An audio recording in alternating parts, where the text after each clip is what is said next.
Good evening to all of you. मैं प्रवेश कुमार एक बार फिर। अब तक आपको मैंने ट्रिग्नोमेट्री में टी रेशियोज, आइडेंटिटीज ये क्लियर करा दिए हैं और अब है एक और chapter, some applications of trigonometry. Important chapter है, 6 to 8 मार्क्स का आएगा और आज ही आपके 6 से 8 नंबर का बिल्कुल कंसेप्ट क्लियर हो जाएगा अगर इस क्लास को आप ध्यान से देखोगे।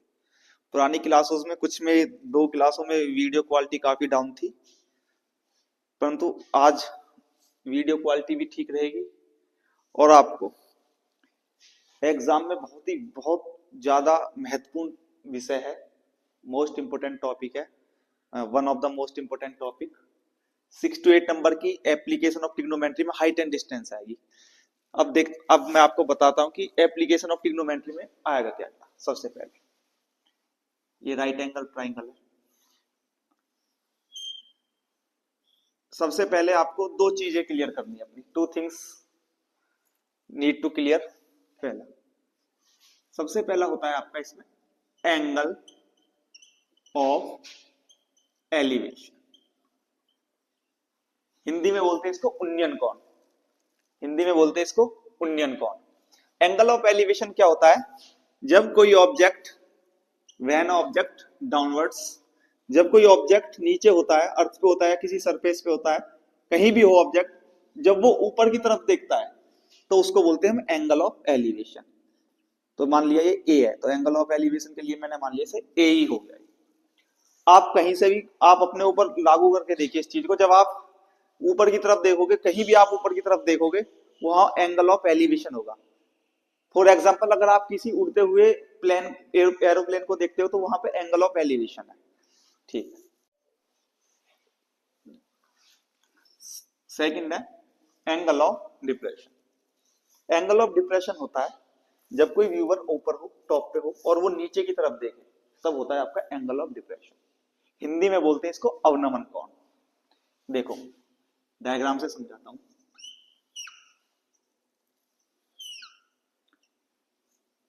ए बी सी, ठीक है। मानो ये ऑब्जेक्ट है, ऑब्जेक्ट नहीं सॉरी व्यूअर है। ये व्यूअर जो वॉच कर रहा है किसी को, ये ऊपर से नीचे की तरफ देखता है और ऊपर से नीचे की तरफ देख रहा है एंगल 45 पर, एंगल 45 पर। तो एंगल ऑफ डिप्रेशन बोलेंगे कि एंगल ऑफ डिप्रेशन 45 है। वो एंगल ऑफ डिप्रेशन 45 के साथ नीचे किसी ऑब्जेक्ट को देख रहा है। ऑब्जेक्ट मान लिया कोई कार हो, ठीक है, तो ये नीचे की तरफ देख रहा है एंगल ऑफ डिप्रेशन से 45। अच्छा, अगर ये एंगल 45 है तो ये एंगल भी क्या होगा? 45। ये ट्राइंगल में रूल है, इनको पढ़ लेना। और हाँ, अब क्या होता है, पूरी हाइट एंड डिस्टेंस में कुछ नहीं है, 90% एक जो क्वेश्चन है वो होंगे आपके बेस्ड ऑन tan थीटा। क्या होगा, या तो आपको ये देखो, ये है आपका, अब एंगल ऑफ एलिवेशन 45 के लिए बताता हूं मैं। ये हो गया कोई व्यूअर ए, ये हो गया ऑब्जेक्ट बी और ये हो गया ऑब्जेक्ट का टॉप। यहां से यहां तक की डिस्टेंस और ये होगी आपकी हाइट। या तो क्वेश्चन में हाइट पूछेगा या डिस्टेंस पूछेगा। अब क्वेश्चन को सॉल्व करते हैं, एक के बाद एक 5-6 क्वेश्चन सॉल्व करेंगे। पूरी हाइट एंड डिस्टेंस चुटकियों में हो जाएगी आपकी। पर हाँ, कंसेप्ट क्लियर होने चाहिए और बिल्कुल ध्यान से एक एक क्वेश्चन को ध्यान से देखना। Angle of elevation, angle of depression मैं आपको बता चुका हूं। एंगल ऑफ एलिवेशन एक बार फिर बता रहा हूं, बॉटम से टॉप की तरफ देखते हैं और एंगल ऑफ डिप्रेशन होता है टॉप से बॉटम की तरफ। अब क्वेश्चन है, सबसे पहले हाइट एंड डिस्टेंस में अगर आपको क्वेश्चन ही सबसे ज्यादा ध्यान क्वेश्चन पर देना है, पूछ क्या रहा है, ये कंसेप्ट क्लियर करना सबसे ज्यादा जरूरी है, वरना क्वेश्चन किसी भी हालत में नहीं हो सकता अगर क्वेश्चन समझ में नहीं आया। पहला, a tree breaks due to strong and broken part bends so that the top of tree touches the ground making an angle of 30 degree with it. ये बोल रहा है कि एक पेड़ है जो तूफान में, आंधी तूफान में टूट गया बीच से, और जब वो टूट गया तो मान लो बिल्कुल क्वेश्चन के साथ, जैसे जैसे क्वेश्चन है उसके साथ रफली, अगर फेयरली ना तो रफली डायग्राम बनाना चालू कर दिया करो कॉपी में पेपर के दौरान। एक पेड़ बना लिया हमने, ये हो गया आपका एक ट्री। अब ये बोल रहा है कि स्ट्रॉम में जो ट्री है वो बीच से टूट गया।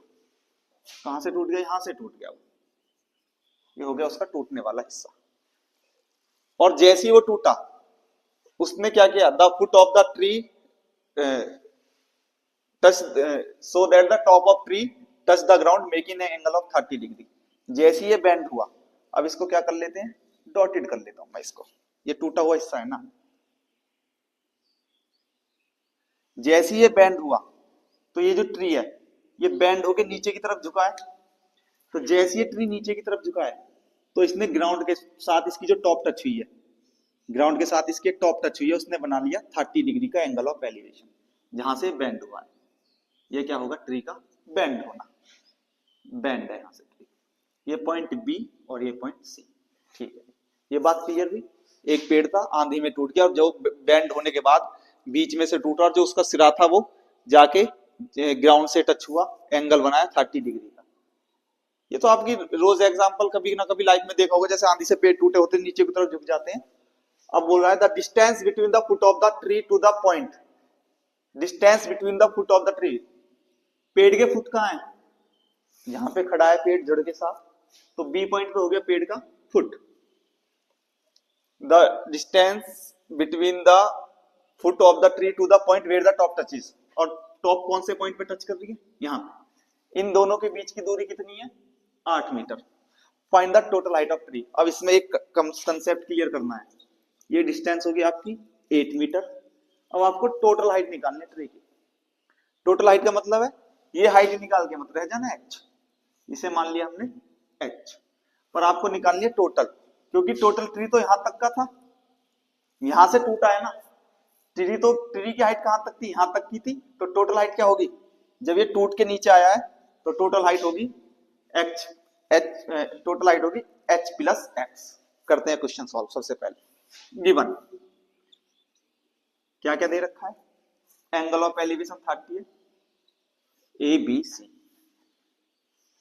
ए बी की वैल्यू दे रखी है 8 मीटर। ठीक है, लेट मानते हैं B C is equal to H और A B is equal to X. According to question,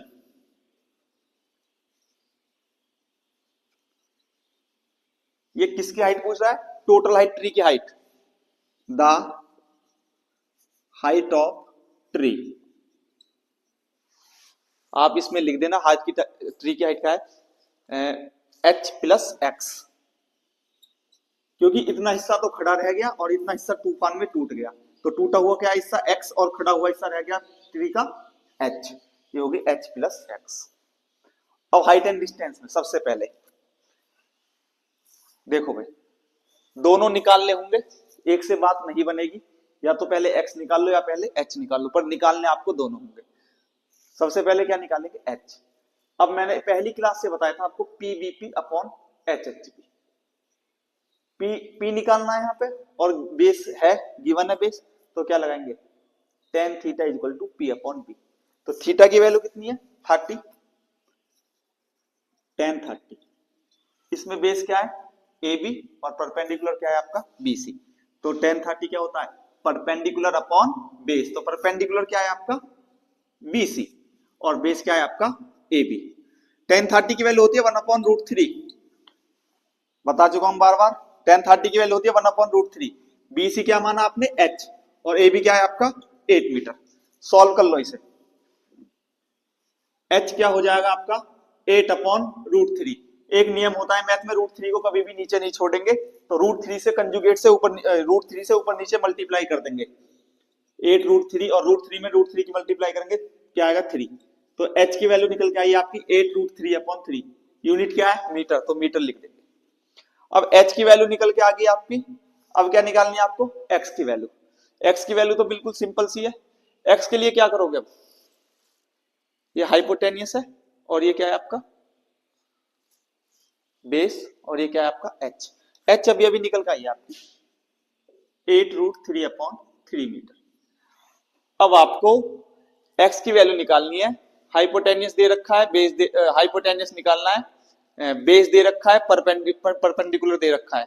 कोई सा भी फॉर्मूला लगा दो, साइन का लगा दो या कॉस का लगा दो, आपका मन है।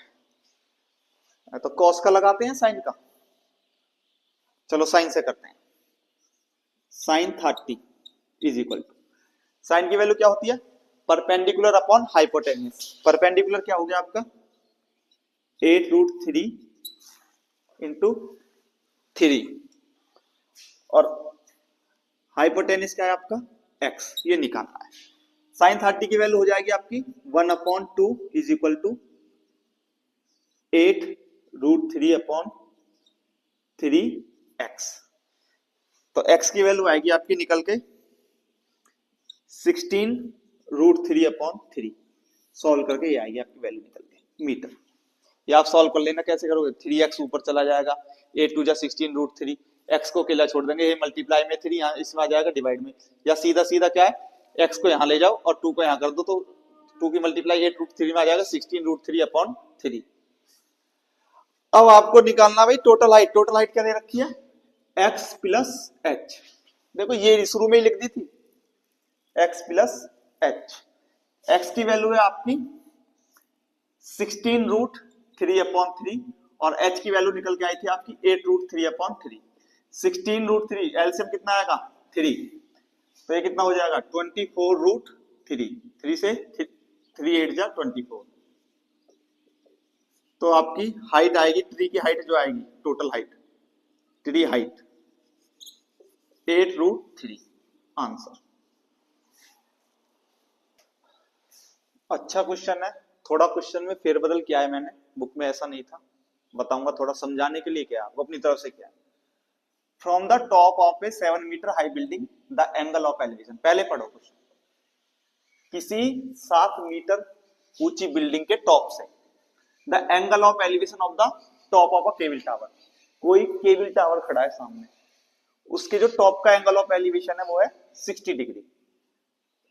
तो इससे एक बात क्लियर होगी बिल्कुल ध्यान से, the angle of elevation of the top of a cable tower, किसी बिल्डिंग के टॉप से एंगल ऑफ एलिवेशन मैंने क्या बताया था, ऊपर की तरफ देखते हैं, तो केबल ऑफ टावर को ऊपर की तरफ देखेंगे तो सीधी सीधी बात है जो टावर है उसकी हाइट ज्यादा, क्योंकि बिल्डिंग से ऊपर की तरफ टावर के टॉप को देख रहे हैं।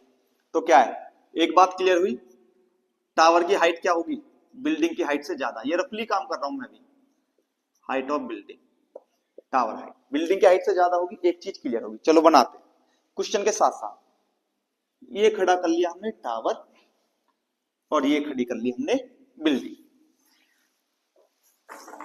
थोड़ा इधर करते हैं लेफ्ट में, क्योंकि क्वेश्चन सॉल्व होना है ना। ये खड़ी कर ली हमने यहाँ पे बिल्डिंग और ये थोड़ा और बड़ा खड़ा कर लिया हमने टावर, ठीक है, ठीक, okay. The angle of elevation of the top of the building from the foot of the tower is 45। अब इसने एक बात और भी कही है कि जो बिल्डिंग का टावर का जो फुट है उससे बिल्डिंग का एंगल ऑफ एलिवेशन कितना है 40 डिग्री 45 डिग्री का है। Find the height of tower, tower की हाइट निकालनी है। किसकी हाइट निकालनी है, टावर की। क्वेश्चन में ऐसा था कि the angle of depression from the top of the building to the foot of the tower is 45। तो क्या है, एंगल ऑफ डिप्रेशन यहां होता, उसे छोड़ो, आप इसको देखो। Find the height of tower, चलते हैं दोबारा क्वेश्चन पे। क्वेश्चन इंपोर्टेंट है, only question, height and distance तो कुछ नहीं होगा, केवल क्वेश्चन समझ में आना चाहिए। From the top of a 7 metre high building, ये देखो 7 मीटर की ऊंचाई की बिल्डिंग से the angle of elevation on top of a cable tower, ये देखो ये मिल गया आपको angle of the elevation cable tower का 60 डिग्री हो गया, बना दिया। The angle of elevation of the top of building from the foot of the tower, building के टॉप का एंगल ऑफ एलिवेशन टावर के फुट से कितना है 45। Find the height of the tower, देखो भाई यहां से ये एंगल हो गया आपका 45 का, ये हो गया आपका 45 का। ये कौन सा है, फुट ऑफ टावर है, पॉइंट मान लो, इसे मान लिया ए बी सी डी ई, ये पांच पॉइंट मान लिया हमने। अब बोल रहा है कि हाइट ऑफ द टावर निकाल लो। देखो आपको एक चीज दे रखी है, बिल्डिंग की हाइट दे रखी है 7 मीटर। जब ये 7 मीटर है तो ये भी कितनी होगी, 7 मीटर यहां तक। और ये इसको क्या मान लिया हमने, h, इसको मान लिया h, और ये क्या मान लिया हमने, बेस x। अब क्वेश्चन हो चुका आपका, बस थोड़ा सा कंसंट्रेशन। ये हो गया 45।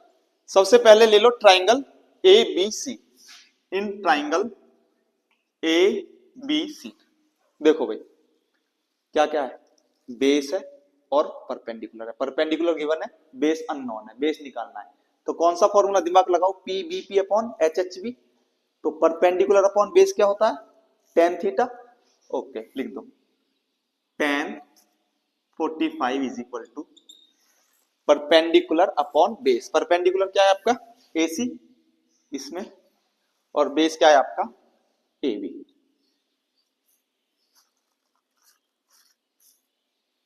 तो AC की वैल्यू कितनी है 7, AB की x और 1045 की होती है 1। तो x की वैल्यू निकल के कितनी आएगी 7 मीटर। चलो जी ये भी होगी आपकी निकल के 7 मीटर, ये लिख दिया। अब क्या निकालना है आपको, हाइट ऑफ द टावर निकालनी है। ये बहुत तेज होते हैं क्वेश्चन वाले, पता है कि दूरी तो अपने आप निकालनी ही पड़ेगी वरना हाइट ऑफ टावर निकलेगी कैसे। तो हाइट ऑफ टावर क्या है आपकी h प्लस 7। अब क्या दिख रहा है आपको, कौन से ट्राइंगल में लगाए, एक ट्राइंगल ये बन रहा है, ट्राइंगल सी ई डी। देखो ट्राइंगल सी ई डी, ये क्या, ये 7 है तो ये भी कितना होगा 7, लिख दिया। h निकालना है यहां से, तो क्या है, दोबारा लगा दो formula, tan 60 is equal to perpendicular upon base. तो परपेंडिकुलर की वैल्यू क्या है आपकी h, और बेस क्या है आपका 7। tan 60 की वैल्यू होती है √3 और h अपॉन 7। तो h की वैल्यू निकल के आएगी 7√3। अब क्या निकालनी तुम्हें, हाइट ऑफ टावर। अब यहां करते हैं साथ में, हाइट ऑफ टावर क्या होगी, पूरे टावर की हाइट क्या होगी आपकी h प्लस 7। तो हाइट ऑफ टावर होगी आपकी, height of tower is equal to, h की वैल्यू क्या है 7√3 और x की वैल्यू निकल गई है 7 ऑलरेडी है। तो 7 कॉमन ले लेंगे, क्या बचेगा √3 प्लस 1।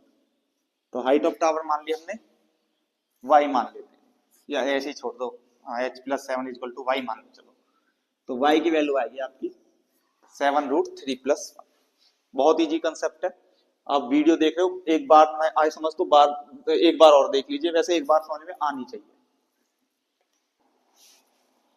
क्वेश्चन 3 देखते हैं, लॉन्ग क्वेश्चन है, 6 से 7 मिनट इनको सॉल्व करवाने में लगती है। अगर शॉर्ट में करो तो 2 मिनट में हो जाएगा, पर क्या फायदा जब आपको समझ में ना आए। Two poles of equal height are standing opposite to each other on either side of the road. Question बता रहा है कि दो पोल है, दोनों की जो ऊंचाई है वो क्या है बराबर है, और दोनों एक दूसरे से अपोजिट डायरेक्शन में खड़े हुए हैं। To either side of the road which is 80 metre wide, road के दोनों तरफ, और रोड की चौड़ाई कितनी है 80 मीटर। तो सबसे पहले एक लाइन क्लियर है, एक ही लाइन का डायग्राम बना लेते हैं, क्वेश्चन को सॉल्व करने का बेस्ट तरीका है। लो जी दो टावर खड़े कर दिए, हमें कितना टाइम लगा है टावर खड़े करने में, कर दिए दो टावर खड़े हो गए। हाँ एक हवा में झूल रहा है, बराबर कर, ओके। अब लग रहे हैं ना बराबर से। इन दोनों के बीच की दूरी है 80 मीटर। दूरी के लिए अलग मार्कर यूज करूंगा, 80 मीटर, ठीक है। अब सीधी सी बात है, दोनों हवा में तो झूल नहीं रही, दोनों ग्राउंड पे हैं। लो जी बना दिया। ये पॉइंट ए दे दो इसे, और इसे पॉइंट दे दो बी। बस हमें इतना ही आता है भाई, बस मान लो इतना ही आता है। अब आगे का आगे देखेंगे। From a point between them on the road, The angles of elevation of the top of the poles are 60 degree and 30 degree. Find the height of the poles and the distance of the point from the poles. अब बता रहा है कि किसी point से road के बीच में कहीं भी एक पॉइंट होगा, एक का एंगल ऑफ एलिवेशन जो टॉप का है, टावर का टॉप का एंगल ऑफ एलिवेशन 60 है और एक का कितना है 30। तो मान लो कोई पॉइंट हमने मान लिया यहाँ पे, चलो यहाँ पे मान लिया, इसका हो गया 60 डिग्री और इसका हो गया 30 डिग्री। बस जी क्वेश्चन हो गया, क्वेश्चन हो गया 6 नंबर पक्के। इंपोर्टेंट क्वेश्चन है और टफेस्ट लेवल करा रहा हूं, ऐसा नहीं कि कोई इजी क्वेश्चन करा रहा हूं, हार्ड क्वेश्चन करा रहा हूं।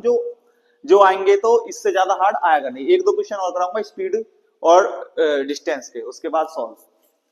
अब देखो, find the height of the pole and the distance of the point. अब ये पॉइंट है कोई, इसे मान लो कोई भी पॉइंट मान लो, इसे ए बी, इसे मान लो आप डी मान लो, इसे ये हो गया आपका सी और ये हो गया आपका ई। एक तो बोल रहा है इस दूरी को निकालो, ए और डी के बीच की दूरी निकाल लो, इसे मान लिया एक्स, और डी और बीच की दूरी निकाल लो, इसे मान लिया वाई।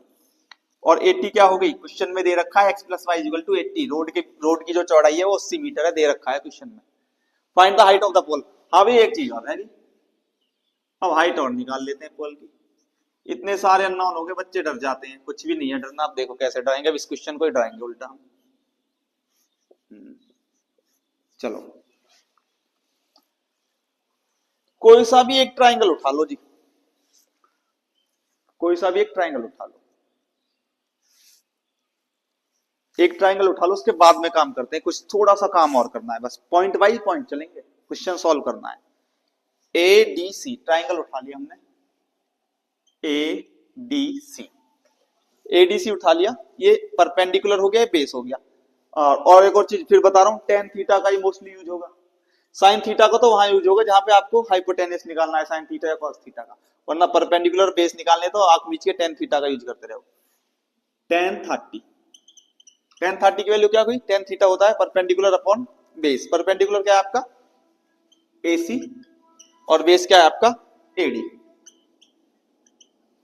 AC की वैल्यू H और AD की वैल्यू X, ये रही। बस ये ट्राइंगल चलेंगे, पहले ये मान लो, यहां लिख रहा हूं, बिल्कुल क्लियर, बिल्कुल कोई शक की गुंजाइश नहीं रहनी इस क्वेश्चन में। इंपोर्टेंट क्वेश्चन है, समझ में आना चाहिए।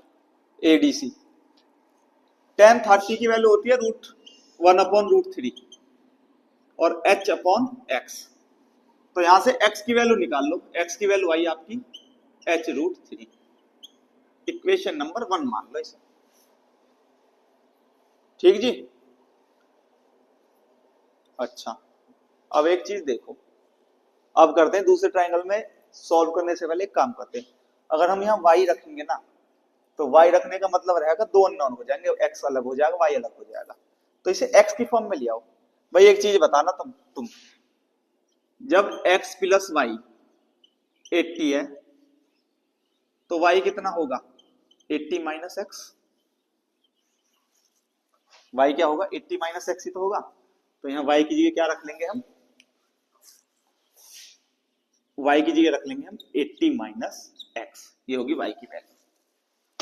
क्योंकि पूरा 80 है, ये x है, तो बचा कितना 80 माइनस एक्स ही तो बचेगा, वो y की वैल्यू होगी, यहां से ही निकाल लो। चलो अब चलो ट्राइंगल कौन सा, triangle BDE, BDE, triangle BDE। हाँ, tan 60 is equal to, tan 60 is equal to हो जाएगा आपका H/80 माइनस एक्स। डायरेक्ट लिख दिया, चलो डायरेक्ट मत लिखो, थोड़ा सा क्वेश्चन सॉल्व करें, मार्क्स लाने हैं ना। BE/BD, तो BE की वैल्यू H है और इसकी वैल्यू है 80 माइनस एक्स, और tan 60 की होती है √3, √3 is equal to H/80 minus X. ठीक है जी। अब क्या करो, या तो h की जगह x की जगह h√3 रख दो, या h की जगह रख दो x/√3। पहले यहां लिया उसे, h = 80 - x × √3। तो x की जगह क्या रख देंगे हम, x की जगह रख दें यहां से h√3। देखो भैया h की वैल्यू निकालेंगे, x की जगह रख देंगे हम h√3। ठीक है, 80 - h√3 × √3। इसे सॉल्व करो, h = 80 की मल्टीप्लाई √3 में 80√3 माइनस h इंटू √3 की √3 में मल्टीप्लाई होगी, क्या बचेगा 3h। ये h इधर क्या है माइनस में, इधर आके किस में हो जाएगा प्लस में, तो क्या हो जाएगा 3h + 1h कितना हो जाएगा, यहां ले जा रहा हूं इस क्वेश्चन को, थोड़ा जगह कम है। 4h = 80√3। तो h की वैल्यू निकल के आएगी आपकी 20√3। ले भाई हाइट निकल गई, h = 20√3। अब क्या निकालना आपको, x निकाल लो पहले और फिर निकाल लो y। अब यहां देखना एक मिनट, x की वैल्यू क्या होती है h√3, रखो यहां पे x = h की वैल्यू कितनी है 20√3 इंटू √3। 20 × 3 कितना हुआ 60। तो h की वैल्यू कितनी निकल के आई 60, x की वैल्यू कितनी निकल के आई 60 मीटर। यूनिट भी लगाते चलना भाई, गड़बड़ हो जाएगी वरना कोई मुंडी से एग्जामिनर आएगा काट देगा एक आध नंबर। ठीक है, अब चलो y की वैल्यू और निकाल लो। y की वैल्यू क्या है 80 - x। जब x की 60 है और टोटल 80 है, तो ये तो तुम थर्ड क्लास का बच्चा बता देगा। जब x की 60 है और टोटल 80 है, तो y की कितनी बची 20 बचेगी, लिख देना 80 - 20 20 मीटर। Answer, question solve. इनसे ज्यादा टफ लेवल नहीं आएगा एग्जाम में। देखो जी question, the angle of elevation of the top of a building from the foot of a tower is 30 degree. The angle of elevation of the top of the tower from the foot of the building is 60. If the height of the tower is 50 meter, find height of building and distance between them. अच्छा, इतना तो पता लग गया कि एक building है और एक टावर है, एक बिल्डिंग है और एक टावर है क्वेश्चन से। The angle of elevation top of building from the foot of the tower is 30 degree. ठीक है, मतलब एक चीज भी क्लियर होगी, बिल्डिंग के फुट से टावर की टॉप की ओर की तरफ देखेंगे। ठीक है, और एक चीज है कि टावर के फुट से बिल्डिंग के टॉप पर देखेंगे और बिल्डिंग के फुट से टावर के टॉप पर। ठीक है, करते हैं। चलो जी, एक बना दी बिल्डिंग और एक बना दिया टावर। हाँ, एक और चीज क्लियर कर लेना, थोड़ा सा रट्टाफिकेशन नहीं चलेगा बिल्कुल भी, समझ में आनी चाहिए बात। अगर समझ में ना आई तो बात फिर फायदा ही क्या। अब हमें कैसे पता लगेगा कि बिल्डिंग ऊंची है टावर ऊंचा है, बाद में बताएंगे, पहले एंगल बना लो। ठीक है, एंगल अब देखो कैसे बनेगा, अभी बताना पड़ेगा, बाद में ना जी, बाद में तो बाद में ही हो जाएगा फिर। The angle of elevation of the top of building from the foot of tower is 30। Tower के जो फुट से बिल्डिंग के टॉप का एलिवेशन है 30 डिग्री, और ऐसी बिल्डिंग के फुट से टावर के टॉप का एंगल है 60 डिग्री। तो भाई सीधी सीधी सी बात है, जहां ज्यादा एंगल होगा वहीं ज्यादा ऊंचाई होगी। तो 60 कहां से बनेगा, यहां से ऊंचाई ज्यादा, और 30 कहां से बनेगा, यहां से, इसकी ऊंचाई कम। ये हो गया 30 और ये हो गया 60। ठीक है, अब देख लो, अब पता लग जाएगा अपना बिल्डिंग ऊंची है टावर ऊंचा है। 60 कहां से कहां तक बन रहा है, from the foot of building, तो ये होगी बिल्डिंग और ये हो गया टावर। और टावर की हाइट कितनी दे रखी है आपको 50 मीटर। हाइट ऑफ बिल्डिंग निकालनी है, बिल्डिंग की हाइट क्या मान ली हमने h, और इनके बीच की डिस्टेंस क्या मान ली हमने, ये a है ये b है, इसको मान लिया हमने x। ये a b c, ये हो गया आपका d। 60 30, बस क्वेश्चन सॉल्व। करना क्या, एक बार ट्राइंगल ए बी सी में कर देना काम, एक बार ट्राइंगल बी ए डी, बस डायग्राम समझाना था, क्वेश्चन समझाना था, सब सॉल्व हो जाएगा, आप अपने आप कर लेना किसे। बस इसमें कंफ्यूजन क्रिएट था, मैंने इसलिए कराया कि पता कैसे लगेगा कि बिल्डिंग ऊंची या टावर ऊंचा है। जहां पे एंगल ऑफ एलिवेशन ज्यादा होगा वही ऊंचा होगा। पहले कौन से में लगा दो, B A D, triangle B A D, B A D में क्या है, एच की वैल्यू 50 है, बेस की एक्स है, तो निकाल लेना। चलो एक को निकाल ही देता हूं, इसको अपने आप निकालोगे आप। और हाँ, कमेंट में आंसर आना चाहिए इसका।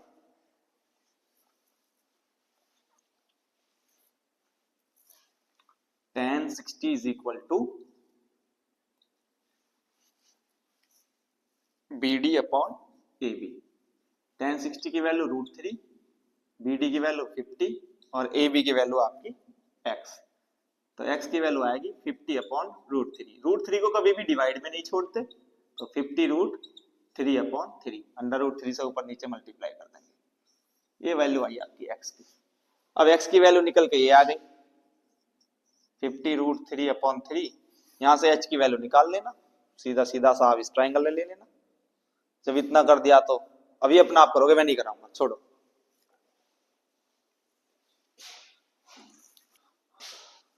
लो जी एक और क्वेश्चन, लेंथी और टफेस्ट क्वेश्चन करा रहा हूं, इससे ज्यादा टफ कुछ नहीं आएगा। बस ये है एक और देखता हूँ आगे वाला, एक और कराऊंगा बस, इसके बाद कुछ नहीं, बहुत है, काफी अच्छा क्वेश्चन, हर तरह के क्वेश्चन कराती है। From a window 15 metre high above the ground in a street, एक गली में एक 15 मीटर ऊंची विंडो है, गली में विंडो किसी मकान की होगी। Angle of elevation and depression of the top and the foot of another house. भाई साहब विंडो से कोई देख रहा है, किसी हाउस है जो अपोजिट साइड में है, यहां तुरंत बना दो। लो जी ये बना दिया, ये होगी विंडो। अब ये नहीं पता विंडो किस चीज के घर में है, किसके घर की फैक्ट्री की है, ये होगी विंडो। हाँ विंडो की हाइट है 15 मीटर, चलो लिख देते हैं, एक line finish. From a window of 15 metre high above the ground in a street the angle of elevation and depression. अब एंगल ऑफ एलिवेशन मैंने बताया ऊपर की तरफ देखेगा, तो कहां देख लिया, ऊपर की तरफ, अपोजिट साइड बता ही रहा है, अपोजिट साइड इसकी ये साइड होगी या ये साइड हो सकती है, अपोजिट का मतलब दूसरी तरफ, ठीक है। The angle of elevation opposite, ये हो गया जी हाउस, इतना बड़ा हाउस हो गया इतनी ऊंचाई का, ठीक है। तो एंगल ऑफ एलिवेशन हो गया हाउस का the angle of elevation and depression 30 and 45। तो पहले बता रहा है एंगल ऑफ एलिवेशन, तो ये हो गया आपका 30 डिग्री, एंगल ऑफ एलिवेशन हाँ 30 degree, and the angle of depression. अब बिल्डिंग के फुट का डिप्रेशन देखो, ये कितना है 45, यहां से दिख रहा ही नहीं चाहिए, 45 है तो ये भी कितना हो जाएगा 45। अब बोल रहा है कि बिल्डिंग की हाइट प्रूव करो, एच इक्वल, बिल्डिंग की हाइट प्रूव करनी है आपको 23.66 मीटर। भाई एक चीज तो बात है, जब ये 15 मीटर है तो ये भी कितनी होगी 15 मीटर। एक हमने पैरेलल लाइन खींची एंगल ऑफ एलिवेशन बनाने के लिए, विंडो से झांक रहा कोई, एक बार नीचे झांक रहा एक बार ऊपर, ये भी दोनों तरफ ही झांक रहा, ठीक है। इसे क्या मान लिया एच, ठीक है। अब टोटल बिल्डिंग की हाइट क्या हो जाएगी, एक टुकड़ा एच मीटर है, एक टुकड़ा 15 मीटर है, तो क्या हो जाएगा एच प्लस 15 मीटर, ये होगी बिल्डिंग की हाइट। काम पूरा हो चुका है, बस शो करनी है।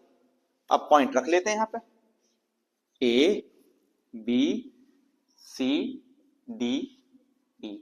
हाँ भाई ये हो गया आपका x, और इसे भी ये x है तो ये भी x हो गया, क्योंकि समांतर है, पैरेलल है। अब कौन से ट्राइंगल में चले, सीधा सीधा A B C, triangle A B C. अब जब tan 45 की वैल्यू निकल के आती है, जो परपेंडिकुलर और बेस दोनों इक्वल होते हैं tan 45 पे, ये आप अपने आप कर लेना, टाइम बचेगा, वीडियो लॉन्ग की जगह शॉर्ट हो जाएगी। x की वैल्यू निकल के आएगी 15 मीटर, क्योंकि P upon H equal to tan 45 की L1 होती है, तो x और h tan 45 पे इक्वल होते हैं, तो x की वैल्यू भी और इसकी परपेंडिकुलर की वैल्यू भी कितनी आई है 15 15। अब आ जाओ कौन से ट्राइंगल में, ट्राइंगल ECD, इसको कराऊंगा मैं। Triangle ECD tan 30 is equal to, यहां तक की बात हो रही है बस ECD में, ये ध्यान देख लेना। ED परपेंडिकुलर आपका ED हो गया, क्योंकि tan होता है PBP अपॉन HHB से करेंगे तो tan होता है P अपॉन B। बेस क्या है इसका CD, जो मैं बता चुका था आपको, ये x है तो ये भी x होगा, और x की वैल्यू हमने अभी निकाली थी, कितनी आई थी 15, ऐसे निकाल दी। tan 30 की वैल्यू होती है 1 अपॉन √3, ED की वैल्यू आपकी h और CD की वैल्यू होगी आपकी 15, तो h की वैल्यू आएगी आपकी 15 अपॉन √3, तो h की वैल्यू होगी आपकी 15 अपॉन √3, ऊपर नीचे √3 से मल्टीप्लाई कर दो तो क्या हो जाएगा 15 √3 अपॉन 3, 3 5 या 15, h की वैल्यू निकल के आएगी 5√3। अब तुम्हें क्या निकालना है, बिल्डिंग की हाइट निकालनी है, टोटल प्रूव करना है 23.66 है बिल्डिंग की, जो बिल्डिंग है मतलब हाउस है उसकी ऊंचाई, बिल्डिंग मान लो या हाउस मान लो, तो भाई इसे क्या मान लेंगे हम, इसे मान लो y equal to h plus 15 metre. चलो ये मकान की ऊंचाई है y, h की वैल्यू 5√3 और इसकी वैल्यू 15, 5√3 की वैल्यू होती है 1.732 प्लस 15, याद रख लेना 2 और 3 की वैल्यू मल्टीप्लाई करके